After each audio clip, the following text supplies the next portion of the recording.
Are you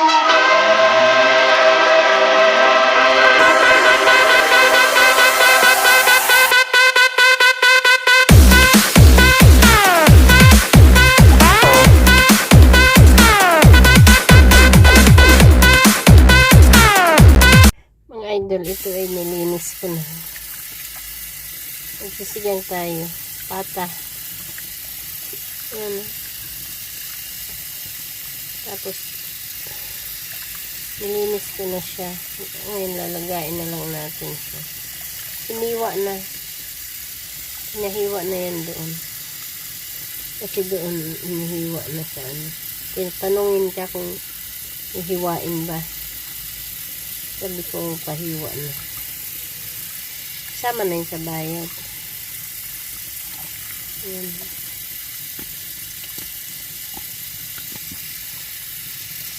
Ano ko na maigi yan. Kasi lagain natin mga idol. Magugulay pa ako. Ang dami kong lutuin. Gulay. Kita nyo mga idol. Panglahok sa sinigang. Ito maggulay. Maggisa naman ako. Ito panglahok sinigang. Ayan. Ito prituhin ko lang siguro to. Maya ulit mga idol. Lutuin natin yung pata. Mga idol. Pakukuluin natin yung pata. Ayan. Lagyan natin tubig para ligisain natin siya mamaya. Tapos sigang natin. Hiniwa na yun mga idol. Yung pata ng labo. Okay. Mamaya naman ulit. Haluan ko siya ng hindi pata para masarap. Okay, babay muna mga idol.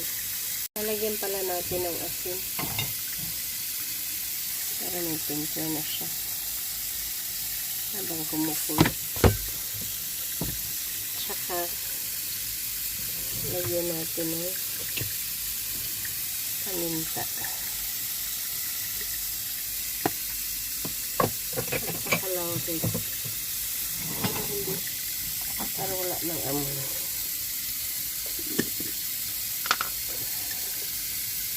Lalagayin lang natin yung mga idol para siya mamaya sasalain natin, i-drain natin, tapos gisahin naman natin siya. Okay mga idol, para walang lansa ang ating pata. Okay, mamaya uli idol. Ito ng pata, hiniluan ko ng ribs, sinigang na pata natin kasi kunti lang ang pata, 3 peraso lang. Nalo ko yung ribs na binili ko. Ayan, sisigangin natin mga idol. Pagkatapos nito, ano natin, kasi pakuluin natin yung ano niya. Okay, ating patang hiniwa na yan. Mamaya uli mga idol, pakuluin natin, paanohin natin, tapon sa baw bago gisay natin sigang. Okay mga idol, magigisa na tayo ng ating sigang. Ilagay na natin ang sibuyas,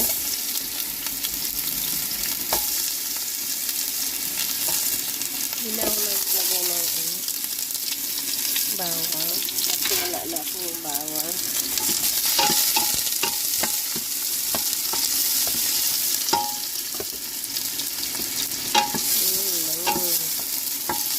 Maingay kasi nagpapakulo ako ng tubig.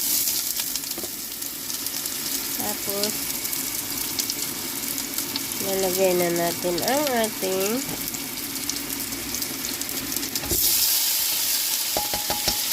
kamatis mga idol.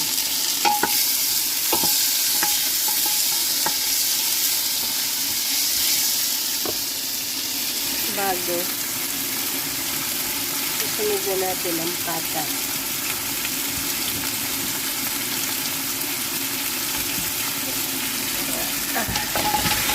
Marami na ito.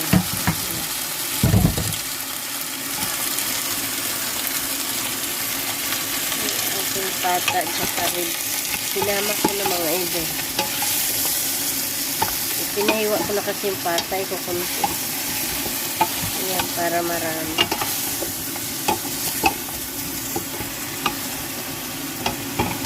Sisigang na naman tayo ng maraming sabaw mga idol. Paanoin natin. Bulat lang natin nakarinti na. May natin lagay ng sabaw. Itingnan natin mga idol.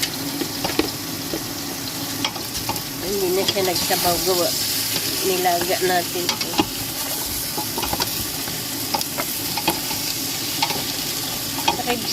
Ribs yung iba mga idol kasi hinaluan ko na. Kunti lang kasi yung pata. Okay, lagyan na natin ang sabaw.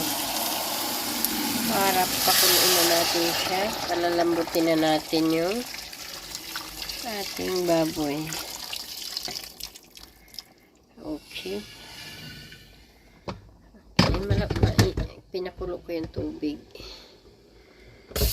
Dagdagan pa natin yung kunting tubig. Kasi yung aking manok iprituhin ko. Kaya bahala na mamaya kung anong gawin. Pagod na ako. Malingki. Luto. Ayan. Kaya kasi may gulay tayong ilalagay mga idol. Mga gulay na naman. Kaya kailangan natin yan ng maramihan sabaw. Sigang yan mga idol.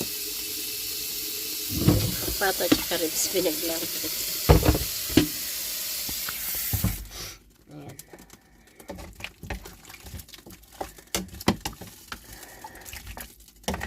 Iniwan yung ribs ng pata. Ribs din. Ngayon, hayaan natin siyang kumulo. Nang kumulo. Lagyan natin ng asin para ano na siya.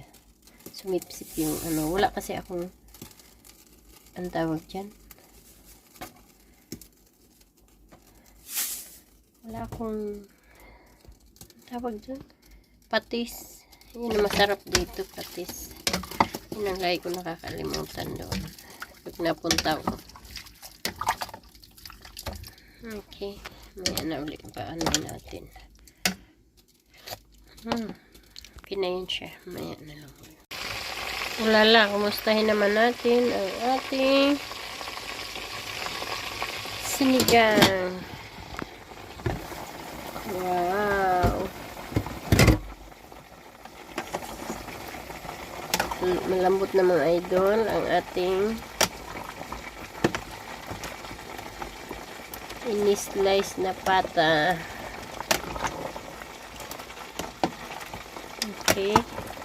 Ngayon titimplahan na natin siya. Bago natin ilagay ang gulay, timplahan muna natin. Lagyan natin ng magic sarap. Parang wala nang laman ng magic sarap eh. Lang. Lagyan na natin to, pampaasim natin. Kita nyo, lagay ko ng pampaasim para hindi madurog yung gulay na ilalagay natin.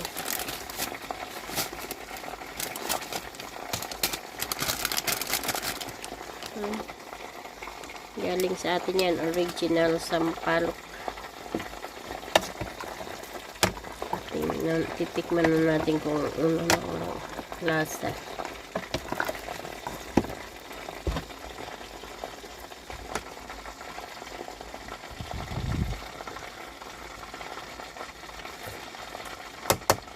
Wala. It's good mga idol. Lagyan na natin yung sitaw. Mamaya ng okra. Yung okra kasi frozen yan.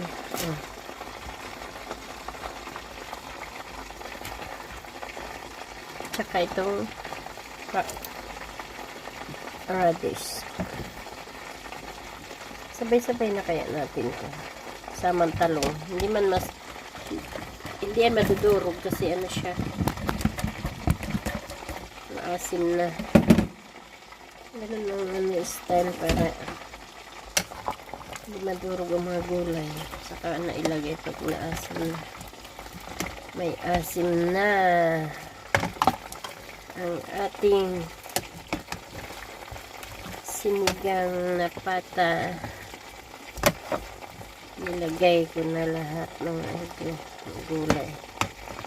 Yung ano na lang wala pa, okra, tsaka yung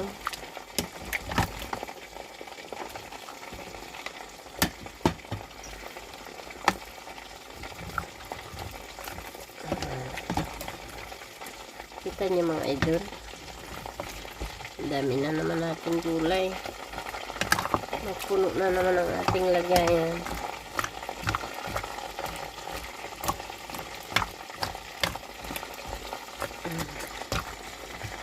Yan ang ating pata mga idol.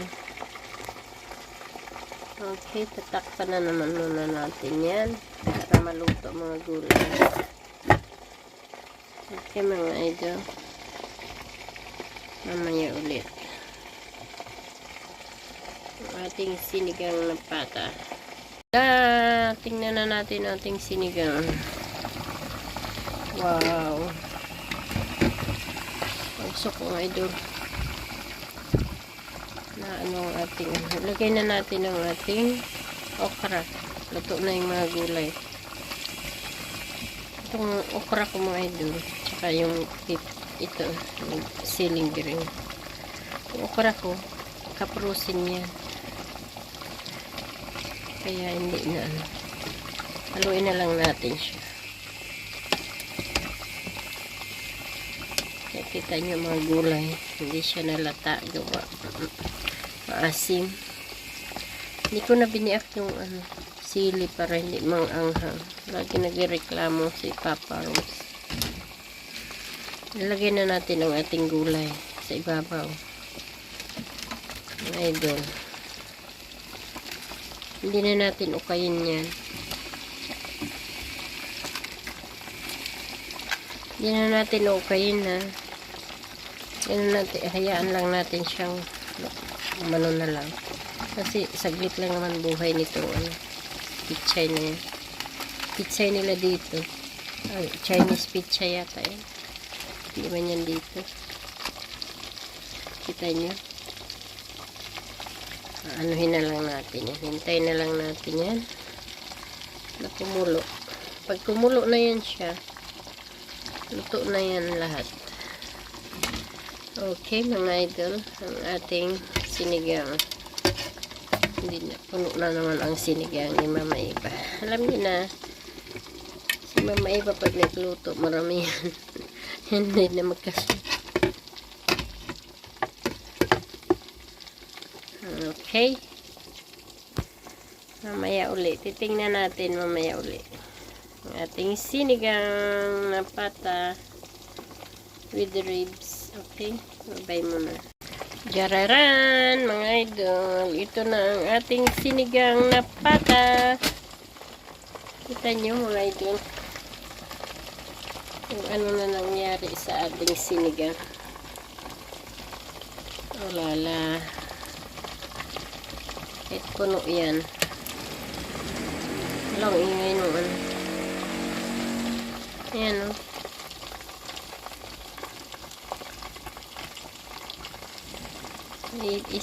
Inibabaw ko na siya. Yan yung sigang natin na pata mga ito. Pag inano natin, mapunta siya sa ilalim, baka malata masyado. Sayang. At least, yan lang siya sa ibabaw. Diba? Yan na yung sinigang natin na pata mga idol. Patang baboy. Okay? Thank you mga idol for watching. Bye-bye. Bye-bye. Thank you sa inyong panonood. Bye-bye.